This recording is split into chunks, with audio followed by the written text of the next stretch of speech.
ದೇವರ ಅತಿ ಪರಿಶುದ್ಧ ನಾಮಕ್ಕೆ ಸ್ತೋತ್ರವಾಗಲಿ. ಮತ್ತು ದಾವರ್ತಿ ನಿಮ್ಮೆಲ್ಲರನ್ನ ಯೇಸು ಕ್ರಿಸ್ತನ ಹೆಸರಿನಲ್ಲಿ ನಾನು ಸ್ವಾಗತಿಸುವವನಾಗಿದ್ದೇನೆ. ಈ ದಿನದ ಸ್ವಲ್ಪ ಸಮಯದ ಧ್ಯಾನಕ್ಕಾಗಿ ನಾವು ಒಂದು ವಾಕ್ಯವನ್ನು ಓದಿಕೊಳ್ಳೋಣ. ಇಬ್ರಿಯರಿಗೆ ಬರೆದ ಪತ್ರಿಕೆ ಅದರಲ್ಲಿ 6ನೇ ಅಧ್ಯಾಯ 10ನೇ ವಚನವನ್ನು ನಾವು ಓದಿಕೊಳ್ಳೋದಾದರೆ ಈ ರೀತಿಯಾಗಿ ಹೇಳುತ್ತದೆ: ನೀವು ದೇವ ಜನರಿಗೆ ಉಪಚಾರ ಮಾಡಿದ್ದೀರಿ, ಇನ್ನೂ ಮಾಡುತ್ತಾ ಇದ್ದೀರಿ.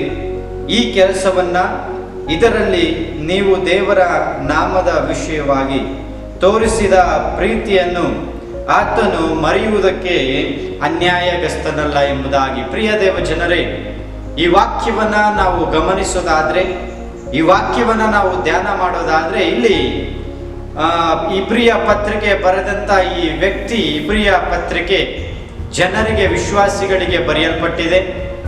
ಈ ಬರೆಯುವುದಕ್ಕೆ ಹೊರಟಂತ ಈ ವ್ಯಕ್ತಿ ಈ ವಿಶ್ವಾಸಿಗಳಿಗೆ ಹೇಳ್ತಾ ಇರೋದು ಏನಂದ್ರೆ, ದೇವ ಜನರಿಗೆ, ನೀವು ವಿಶ್ವಾಸಿಗಳಾದಂಥ ನೀವು ದೇವ ಜನರಿಗೆ, ದೇವರ ಸೇವಕರುಗಳಿಗೆ, ವಿಶ್ವಾಸಿಗಳಿಗೆ, ನಿಮ್ಮ ಜೊತೆ ಇರುವವರಿಗೆ, ದೇವ ಜನರಿಗೆ ಉಪಚಾರವನ್ನು ಮಾಡಿದ್ದೀರಿ.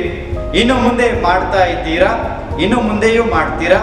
ಈ ಕೆಲಸವನ್ನು ಇದರಲ್ಲಿ ನೀವು ದೇವರ ನಾಮದ ವಿಷಯವಾಗಿ ತೋರಿಸಿದ ಪ್ರೀತಿಯನ್ನು ಆತನು ಮರೆಯುವುದಕ್ಕೆ ಅನ್ಯಾಯಗಸ್ತನಲ್ಲ. ದೇವರು ಯಾರಿಗೂ ಅನ್ಯಾಯಗಾರನಲ್ಲ. ನೀವು ಮಾಡಿದಂಥ ಉಪಕಾರವನ್ನ, ನೀವು ಮಾಡಿದ ಉಪಚಾರ, ನೀವು ಮಾಡಿದಂಥ ಸತ್ಕಾರ ಸನ್ಮಾನಗಳನ್ನ ದೇವರು ಮರೀಲಿಕ್ಕೆ ಆತನು ಮನುಷ್ಯರ ಹಾಗೆ ಅನ್ಯಾಯಗಸ್ತನಲ್ಲ. ಪ್ರಿಯ ದೇವ ಜನರೇ, ಇವತ್ತು ನಮ್ಮ ಜೀವನದಲ್ಲಿ ನಾವು ಒಂದನ್ನು ಅರ್ಥ ಮಾಡಿಕೊಳ್ಬೇಕು. ದೇವರು ಯಾರಿಗೂ ಸಾಲಗಾರನಲ್ಲ. ದೇವರು ಮನುಷ್ಯರ ಹಾಗೆ ಅನ್ಯಾಯಗಾರನಲ್ಲ. ಆತನು, ಮನುಷ್ಯರು ಏನ್ ಮಾಡ್ತಾರಂದ್ರೆ, ದೇವರು ಮಾಡಿದಂಥ ಉಪಕಾರಗಳನ್ನ ಇವತ್ತು ಮರಿತಾರೆ. ದೇವರು ಮಾಡಿದಂಥ ಸಹಾಯಗಳನ್ನ ಮರೆತು ಕೃತಜ್ಞತೆ ಇಲ್ಲದವರಾಗಿ ಜೀವಿಸ್ತಾರೆ. ದೇವರು ಆ ರೀತಿಯಾಗಿ ಅಲ್ಲ.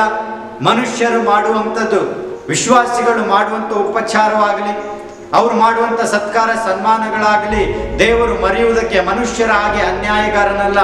ಈ ಲೋಕದಲ್ಲಿ, ಪ್ರಪಂಚದಲ್ಲಿ ಅನೇಕ ವಿಶ್ವಾಸಿಗಳು, ದೇವ ಜನರು, ದೇವರು ನನಗೆ ಅನ್ಯಾಯ ಮಾಡ್ದ, ದೇವರ ಅನ್ಯಾಯಗಾರನು, ನಾವು ಇಷ್ಟು ವರ್ಷ ಭಕ್ತಿನ ಮಾಡಿದ್ವಿ, ಇಷ್ಟು ವರ್ಷ ನಾನು ಉಪಚಾರವನ್ನು ಮಾಡಿದೆ, ಇಷ್ಟು ವರ್ಷ ನಾನು ಸತ್ಕಾರ ಸನ್ಮಾನಗಳನ್ನು ಮಾಡಿದೆ, ಇಷ್ಟು ವರ್ಷ ನಮ್ಮ ದೇವರಿಗೆ ಕೊಡ್ತಾ ಬಂದೆ, ಆದರೆ ನನಗೆ ಏನು ಪ್ರತಿಫಲ ಕಂಡಿಲ್ಲ, ನಾನೇನು ನನ್ನ ಜೀವನದಲ್ಲಿ ಸುಖಗಳನ್ನು ಕಂಡಿಲ್ಲ, ದೇವರು ನನಗೆ ಅನ್ಯಾಯ ಮಾಡ್ದ, ದೇವರು ನನಗೆ ಮೋಸ ಮಾಡ್ದ ಎಂಬುದಾಗಿ ಅವರ ಬಾಯಿಂದ ದೇವರ ಮೇಲೆ ತಪ್ಪುಗಳನ್ನು ಹೊರಿಸ್ತಾರೆ ಬಹಳ ಜನ ವಿಶ್ವಾಸಿಗಳು ಈ ಜಗತ್ತಿನಲ್ಲಿ. ಆದರೆ ದೇವರ ವಾಕ್ಯ ಹೇಳುತ್ತದೆ, ನೀವು ಮಾಡಿದಂಥ ಉಪಚಾರವನ್ನ, ನೀವು ಮಾಡಿದಂಥ ಸಹಾಯಗಳನ್ನ, ನೀವು ಮಾಡಿದಂಥ ಒಳ್ಳೆತನಗಳನ್ನ, ನೀವು ಮಾಡಿದಂಥ ಎಲ್ಲ ಸತ್ಕಾರ ಸನ್ಮಾನಗಳನ್ನ ಮರೆಯುವುದಕ್ಕೆ ದೇವರು ಅನ್ಯಾಯಗಾರನಲ್ಲ. ದೇವರು ಅನ್ಯಾಯಗಸ್ತನಲ್ಲ. ಆತನು ಯಾವಾಗಲೂ ನೀವು ಮಾಡುವಂಥ ಒಳ್ಳೆ ಕಾರ್ಯಗಳನ್ನ, ಸತ್ಕಾರ ಸನ್ಮಾನಗಳಿಗೆ ದೇವರು ಪ್ರತಿಫಲ ಕೊಡುವಂಥ ದೇವರಾಗಿದ್ದಾನೆ. ಲೇಟ್ ಆಗ್ಬೋದು, ನೀವು ಮಾಡುವಂಥ ಸತ್ಕಾರ ಸನ್ಮಾನಗಳಿಗೆ, ನೀವು ತೋರಿಸುವಂಥ ಉಪಚಾರಗಳಿಗೆ, ನೀವು ಮಾಡುವಂಥ ಪ್ರಾರ್ಥನೆಗೆ, ನೀವು ತೋರಿಸುವಂಥ ಪ್ರೀತಿಗೆ ಪ್ರತಿಫಲ ಬರುವುದು ಲೇಟ್ ಆಗ್ಬೋದು.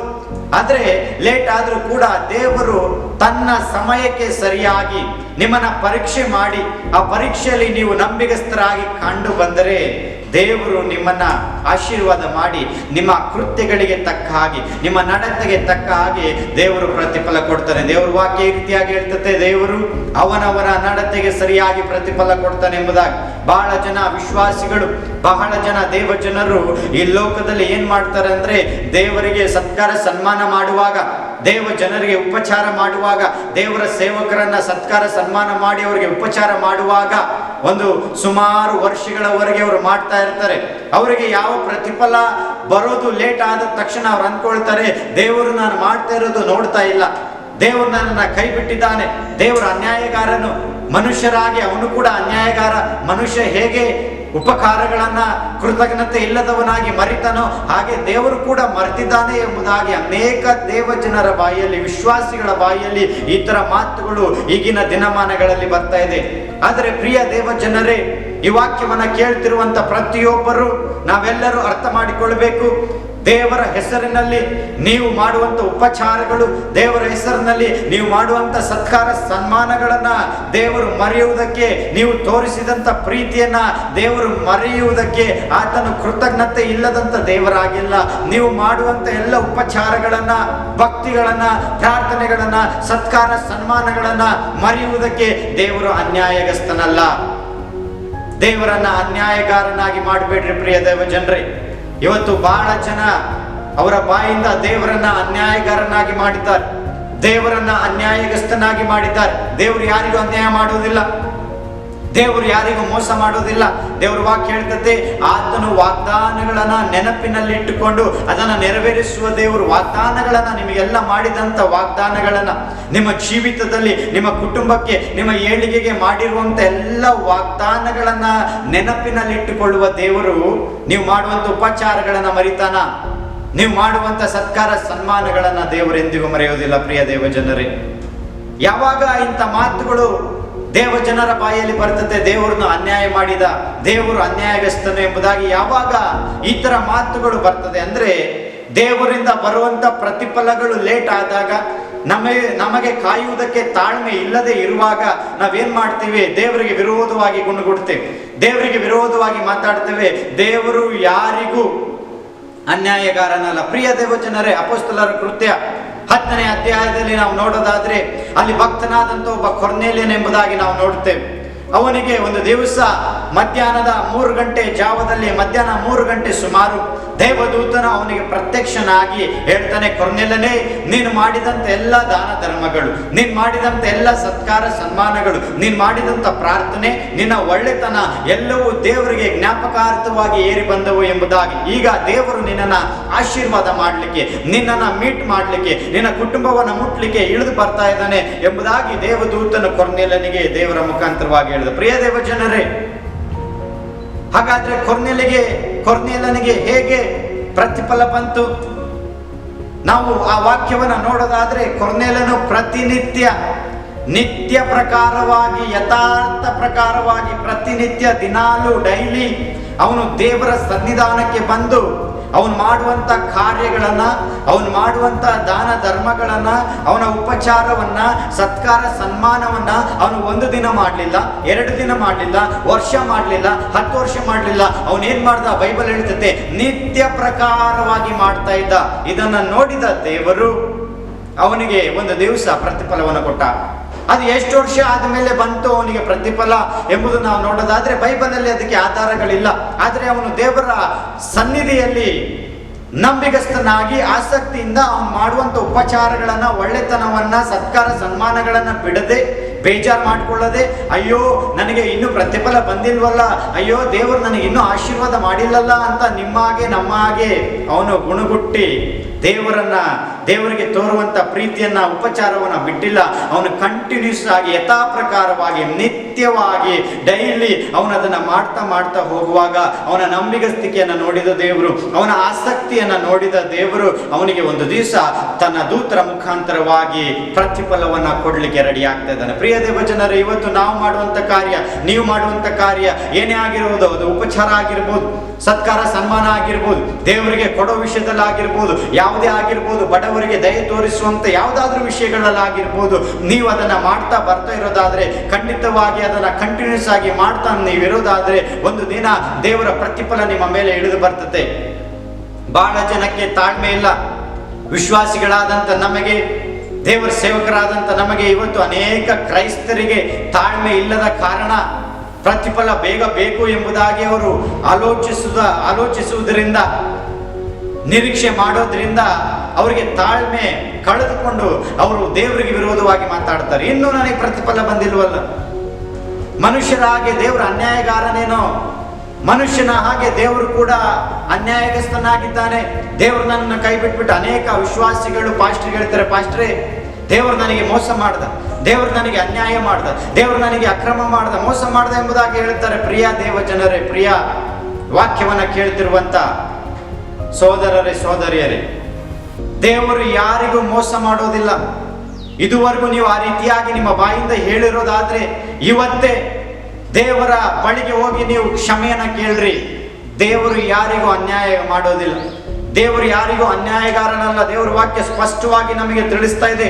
ನೀವು ಮಾಡುವಂತ ಉಪಚಾರವನ್ನ, ನೀವು ತೋರಿಸಿದಂತ ಪ್ರೀತಿ, ಆತನ ಹೆಸರಿನಲ್ಲಿ ನೀವೇನೇನು ಮಾಡಿದ್ದೀರೋ ಅದು ಏನೇ ಆಗಿರ್ಬೋದು, ದಾನ ಧರ್ಮ ಆಗಿರ್ಬೋದು, ಸತ್ಕಾರ ಸನ್ಮಾನಗಳಾಗಿರ್ಬೋದು, ಅದನ್ನೆಲ್ಲ ಮರೆಯುವುದಕ್ಕೆ ದೇವರು ಅನ್ಯಾಯಗಸ್ತನಲ್ಲ. ಪ್ರಿಯ ದೇವ ಜನರೇ, ಇದನ್ನ ಅರ್ಥ ಮಾಡ್ಕೊಳ್ಬೇಕು ನಾವು. ದೇವರ ಅನ್ಯಾಯಗಸ್ತನಲ್ಲ, ದೇವರ ಅನ್ಯಾಯಗಾರನಲ್ಲ. ಅಬ್ರಹಾಮನನ್ನ ದೇವರು 25 ವರ್ಷ ಕಾಯಿಸಿದ. ಯಾಕೆ ಕಾಯಿಸಿದ? ದೇವರು ಅವನನ್ನ ಪರೀಕ್ಷೆ ಮಾಡಿದ, ಅಬ್ರಹಾಮನನ್ನ ಪರಿಶೋಧಿಸಿದನು ಎಂಬುದಾಗಿ ದೇವರ ವಾಕ್ಯ ಹೇಳ್ತದೆ. ದೇವರು ಅಬ್ರಹಾಮನನ್ನ ಪರಿಶೋಧಿಸಿದನು. ಆ ಪರಿಶೋಧನೆಯಲ್ಲಿ, ಆ ಪರೀಕ್ಷೆಯಲ್ಲಿ, ದೇವರು ಮಾಡುವಂತ ಪರೀಕ್ಷೆಯಲ್ಲಿ ಅವನು ಪಾಸ್ ಆಗಿ ಅವನಿಗೆ ಒಂದು ಗಂಡು ಮಗುವನ್ನ ದೇವರು ಅವನ ಜೀವನದಲ್ಲಿ ಕೊಟ್ಟ. ಪ್ರಿಯ ದೇವ ಜನರೇ, ಅವನನ್ನ 1 ವರ್ಷ 2 ವರ್ಷ ದೇವರು ಕಾಯಿಸಲಿಲ್ಲ. ಅವನನ್ನ 25 ವರ್ಷ ದೇವರು ಕಾಯಿಸಿದ. ಆ 25 ವರ್ಷದಲ್ಲಿ ಅಬ್ರಹಾಮನ ಒಂದು ದಿನವೂ ಗುಣಗುಟ್ಟದೆ, ಒಂದು ದಿನವೂ ದೇವರು ನನಗೆ ಮೋಸ ಮಾಡ್ದ. ದೇವರು ಹೇಳಿದ್ದ ನಿನಗೊಬ್ಬ ಮಗನನ್ನ ಕೊಡ್ತೀನಿ ಅಂತ, ಇನ್ನೂ ದೇವರು ಕೊಟ್ಟೇ ಇಲ್ಲಲ್ಲ. ಮನುಷ್ಯರ ಹಾಗೆ ಅವನು ಕೂಡ ಅನ್ಯಾಯಗಾರ ಎಂಬುದಾಗಿ ಅಬ್ರಹಾಮ ದೇವರಿಗೆ ವಿರೋಧವಾಗಿ ಮಾತಾಡಿಲ್ಲ.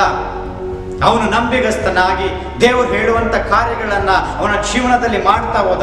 ಆಸಕ್ತಿಯಿಂದ ದೇವರ ಸನ್ನಿಧಿಯಲ್ಲಿ ಕಾಯ್ತಾ ಇದ್ದ. ನಂಬಿಗಸ್ತನಾಗಿ ದೇವರ ಸನ್ನಿಧಿಯಲ್ಲಿ ಕಾದು ಕಾದು ಕಾದು ಕಾದು ಒಂದು ದಿನ ದೇವರು ಅವನಿಗೆ ಒಬ್ಬ ಮಗುವನ್ನ ಕೊಟ್ಟು, ಆ ಮಗುವಿನ ಮುಖಾಂತರವಾಗಿ ಅವನನ್ನ ದೊಡ್ಡ ಜನಾಂಗವಾಗುವಂತೆ ದೇವರು ಅವನನ್ನು ಆಶೀರ್ವಾದ ಮಾಡಿದ. ಪ್ರಿಯ ದೇವ ಜನರೇ, ಇವತ್ತು ನೀವುಗಳು ಅನ್ಕೊಳ್ಬಹುದು, ಅಯ್ಯೋ ದೇವರು ನನ್ನ ಪ್ರಾರ್ಥನೆ ಕೇಳ್ತಾ ಇಲ್ಲ, ಅಯ್ಯೋ ನನ್ನ ಉಪಚಾರಗಳನ್ನ, ಸತ್ಕಾರ ಸನ್ಮಾನಗಳನ್ನ ದೇವರು ಕೇಳ್ತಾನೆ ಇಲ್ಲಲ್ಲ. ಎಷ್ಟು ವರ್ಷದಿಂದ ನಾನು ಉಪಚಾರ ಮಾಡ್ತಾ ಇದ್ದೀನಿ, ಎಷ್ಟು ವರ್ಷದಿಂದ ನಾನು ಸತ್ಕಾರ ಉಪಚಾರಗಳಿಗೆ, ನೀವು ಮಾಡುವಂತ ಪ್ರತಿಯೊಂದು ದಾನ ಧರ್ಮಗಳಿಗೆ, ನೀವು ಮಾಡುವಂತ ಪ್ರತಿಯೊಂದು ಸತ್ಕಾರ ಸನ್ಮಾನಗಳಿಗೆ ದೇವರು ಪ್ರತಿಫಲ ಕೊಡ್ಲಿಕ್ಕೆ ಹೋಗ್ತಾನೆ. ಯಾವಾಗ ಕೊಡ್ತಾನೆ ಅಂದ್ರೆ ದೇವರ ಸಮಯ ಬರಬೇಕು. ಮನುಷ್ಯರ ಸಮಯಕ್ಕೆ ದೇವರು ಸಹಾಯ ಮಾಡೋದಿಲ್ಲ. ಮನುಷ್ಯರ ಸಮಯಕ್ಕೆ ದೇವರು ಕೆಲಸಗಳನ್ನ ಮಾಡೋದಿಲ್ಲ.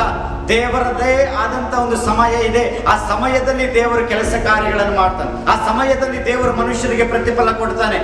ಅಬ್ರಹಾಮನಿಗೆ ಮಗು ಅರ್ಜೆಂಟ್ ಆಗಿ ಬೇಕಾಗಿತ್ತು, ಆದ್ರೆ ದೇವರು ಅವನಿಗೆ ನನ್ನ ಮಗನಿಗೆ ಅರ್ಜೆಂಟ್ ಇದೆ ಎಂಬುದಾಗಿ ಕೊಡ್ಲಿಲ್ಲ. ದೇವರ ಸಮಯ ಬಂದಾಗ ಅವನನ್ನ ಪರಿಶೋಧಿಸಿ, ಅವನನ್ನ ಪರೀಕ್ಷಿಸಿ, ಅವನು ನಂಬಿಗಸ್ತನು ಹೌದೋ ಅಲ್ಲವೋ ಎಂಬುದಾಗಿ ಅವನನ್ನ ನೋಡಿ ದೇವರ ದೃಷ್ಟಿಯಲ್ಲಿ ಅವನು ಯೋಗ್ಯನಾಗಿ ಕಂಡು ಬಂದ. ಅವಾಗ ದೇವರು ಅವನಿಗೆ ಪ್ರತಿಫಲ ಕೊಟ್ಟ. ಕೊರ್ನೇಲನು ಕೂಡ ನಿತ್ಯ ಪ್ರಕಾರವಾಗಿ ಯಥಾ ಪ್ರಕಾರವಾಗಿ ಮಾಡ್ತಾ ಇದ್ದ. ಅವನು ಒಂದು ದಿವಸನು ನಿಮಗೆ ಬೇಜಾರು ಮಾಡ್ಕೊಂಡಿಲ್ಲ.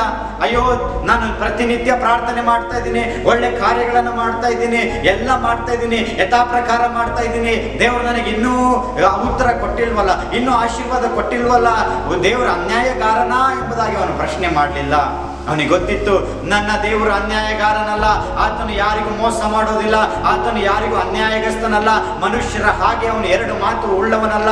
ಆತನು ನೆಮ್ಮದಿ ಇದ್ದಾಗ ಇವತ್ತು ನಾಳೆ ನಿರಂತರವಾಗಿರುವ ದೇವರು, ಮನುಷ್ಯರಾಗಿ ಬದಲಾಗುವ ದೇವರಲ್ಲ. ಇವತ್ತಿಲ್ಲ ನಾಳೆ, ಈ ತಿಂಗಳಿಲ್ಲ ಮುಂದಿನ ತಿಂಗಳು, ಈ ವರ್ಷ ಇಲ್ಲ ಮುಂದಿನ ವರ್ಷ, ನಾನು ಸಾಯೋದ್ರೊಳಗೆ ನನ್ನ ಕಷ್ಟಗಳನ್ನು ನೋಡಿ ಹಾಲೆಲೂಯನ ಮಾಡುವಂತ ಎಲ್ಲ ಉಪಚಾರಗಳಿಗೆ, ನನ್ನ ಭಕ್ತಿಗೆ, ನನ್ನ ಪ್ರಾರ್ಥನೆಗೆ, ನನ್ನ ಒಳ್ಳೆತನಗೆ ದೇವರು ಮೆಚ್ಚಿ ಪ್ರತಿಫಲ ಕೊಟ್ಟೇ ಕೊಡ್ತಾನೆ ಎಂಬುದಾಗಿ ಕೊರ್ನೇಲನು ಪ್ರತಿನಿತ್ಯ ಯಥಾ ಪ್ರಕಾರವಾಗಿ ಮಾಡ್ತಾ ಇದ್ದ. ದೇವರ ಅವನ ಮನಸ್ಸನ್ನ ನೋಡಿ ಅವನಿಗೆ ಒಂದು ದಿವಸ ಪ್ರತ್ಯಕ್ಷನಾಗಿ ಹೇಳ್ತಾನೆ, ನೀ ಮಾಡಿದಂತ ಎಲ್ಲ ದಾನ ಧರ್ಮಗಳು, ವರದಾನಗಳು, ಒಳ್ಳೆತನಗಳು, ಪ್ರಾರ್ಥನೆಗಳು ದೇವರ ಮುಂದೆ ಜ್ಞಾಪಕಾರ್ಥವಾಗಿ ಏರು ಬಂದವು. ಪ್ರಿಯ ದೇವ ಜನರೇ, ಇವತ್ತು ಅಯ್ಯೋ ದೇವರು ನನಗೆ ಮೋಸ ಮಾಡಿದ, ದೇವರ ಅನ್ಯಾಯಗಾರನೆಂಬುದಾಗಿ ಅಂದುಕೊಳ್ತಿರುವಂತ ಪ್ರತಿ ಜನರು ನೀವು ಅರ್ಥ ಮಾಡಿಕೊಳ್ಳಬೇಕು, ನಿಮ್ಮ ಟೈಮ್ ಬರೋ ತನಕ ದೇವರು ನಿಮಗೆ ಪ್ರತಿಫಲ ಕೊಡೋದಿಲ್ಲ. ನಿಮ್ಮ ಟೈಮಿಗೆ ಸರಿಯಾಗಿ, ದೇವರ ಟೈಮಿಗೆ ಸರಿಯಾಗಿ ದೇವರು ಉಪಕಾರಗಳಿಗೆ, ನೀವು ಮಾಡುವಂತ ಸತ್ಕಾರ ಸನ್ಮಾನಗಳಿಗೆ, ನೀವು ಮಾಡುವಂತ ಎಲ್ಲ ಉಪಚಾರಗಳಿಗೆ ದೇವರು ಪ್ರತಿಫಲ ಕೊಡ್ಲಿಕ್ಕೆ ಶಕ್ತನಾಗಿದ್ದಾನೆ. ಹಾಗಾಗಿ ಈ ವಾಕ್ಯ ಕೇಳ್ತಿರುವಂತ ಪ್ರತಿಯೊಬ್ಬ ಜನರು ಅರ್ಥ ಮಾಡಿಕೊಳ್ಬೇಕು, ದೇವರು ಯಾರಿಗೂ ಅನ್ಯಾಯಗಾರನಲ್ಲ, ದೇವರು ಯಾರಿಗೂ ಮೋಸ ಮಾಡೋದಿಲ್ಲ. ಹಾಗಾಗಿ ನಾವು ಕೂಡ ದೇವರ ದೃಷ್ಟಿಯಲ್ಲಿ ನಂಬಿಗಸ್ತರಾಗಿ, ಯಥಾರ್ಥವಂತರಾಗಿ, ಆಸಕ್ತಿಯಿಂದ ನಾವು ಮಾಡುವಂತ ಕಾರ್ಯಗಳನ್ನ ಪ್ರೀತಿಯಿಂದ ಮಾಡ್ತಾ, ನಾವು ಮಾಡುವಂತ ಕಾರ್ಯಗಳನ್ನ ನಂಬಿಗಸ್ತಿಕೆಯಿಂದ ಹಲ್ಲೆಲೂಯ ಯಥಾರ್ಥವಂತರಾಗಿ ಮಾಡ್ತಾ ಇರೋದಾದ್ರೆ ಅದರಲ್ಲಿ ನಾವು ಪ್ರತಿಫಲವನ್ನ ಒಂದು ದಿನ ನಾವು ಕಾಣ್ತೇವೆ. ಹಲ್ಲೆಲೂಯ. ಹಾಗಾಗಿ ಇಬ್ರಿಯ ಪತ್ರಿಕೆ 13ನೇ ಅಧ್ಯಾಯ 16ನೇ ವಚನದಲ್ಲಿ ನಾವು ನೋಡ್ತೇವೆ, ಇದಲ್ಲದೆ ಪರೋಪಕಾರವನ್ನ, ಧರ್ಮವನ್ನ ಮಾಡುವುದನ್ನ ಮರೆಬೇಡ್ರಿ. ಇದು ದೇವರಿಗೆ ಸಮರ್ಪಕವಾದ ಯಜ್ಞಗಳು ಎಂಬುದಾಗಿ ದೇವರ ವಾಕ್ಯ ಹೇಳ್ತದೆ. ದೇವರ ವಾಕ್ಯ ನಮಗೆ ಸ್ಪಷ್ಟವಾಗಿ ಹೇಳ್ತಾ ಇದೆ, ಪರೋಪಕಾರವನ್ನ ಧರ್ಮವನ್ನ ಮಾಡುವುದನ್ನ ಮರೆಯಬೇಡ್ರಿ. ಇವತ್ತು ಬಹಳ ಜನ ನಾನು ಮಾಡಿಬಿಟ್ಟೆ, ನಾನು ಕೊಟ್ಟು ಬಿಟ್ಟೆ ಎಂಬುದಾಗಿ ಅಂದುಕೊಳ್ತಾರೆ. ಅವರು ಕೊಟ್ಟು ಬಿಟ್ಟಿದ್ದಕ್ಕೆ ದೇವರು ಕೂಡ ಕೊಡೋದನ್ನ ನಿಲ್ಲಿಸಿರೋದು. ನಾವು ಕಂಟಿನ್ಯೂಸ್ ಆಗಿ ನಾವು ಮಾಡುವಂತ ಕಾರ್ಯಗಳನ್ನ ಮಾಡ್ತಾ ಬರ್ತಿದ್ರೆ ದೇವರು ನಮ್ಮ ಕಾರ್ಯಗಳನ್ನ ನೋಡಿ ಏನೋ ಒಂದು ಪ್ರತಿಫಲಗಳನ್ನು ಕೊಡ್ತಿದ್ದ. ಆದ್ರೆ ಬಹಳ ಜನ ಹೇಳ್ತಾರೆ, ಅಯ್ಯೋ ಪಾಸ್ಟ್ರೇ ನಾನು ಕೊಟ್ಟು ಬಿಟ್ಟೆ, ನಾನು ಎಲ್ಲ ಮಾಡಿ ಆಯ್ತು, ಎಲ್ಲ ಮಾಡಿಬಿಟ್ಟೆ ಅಂತ ಹೇಳ್ತಾರೆ. ಅವರು ಮಾಡ್ತಾ ಇದ್ದಿದ್ರೆ ಅವರಿಗೆ ಪ್ರತಿಫಲ ಬರ್ತಿತ್ತು. ಅವರು ಮಾಡಿ ಬಿಟ್ಟದ್ರಿಂದ ದೇವರು ಕೂಡ ಕೊಟ್ಟು ಬಿಟ್ಟಿದ್ದ. ಅವರು ಮಾಡಿ ಬಿಟ್ಟಿದ್ರಿಂದ ದೇವರು ಕೂಡ ಅವರು ಕೊಟ್ಟು ಬಿಟ್ಟಿದ್ದಾನೆ. ಈಗ ಕೊಡ್ತಾ ಇಲ್ಲ ಅಷ್ಟೇ. ಯಾಕೆ ಕೊಡ್ತಾ ಇಲ್ಲ? ಅವ್ರು ಮಾಡ್ತಾ ಇಲ್ಲ.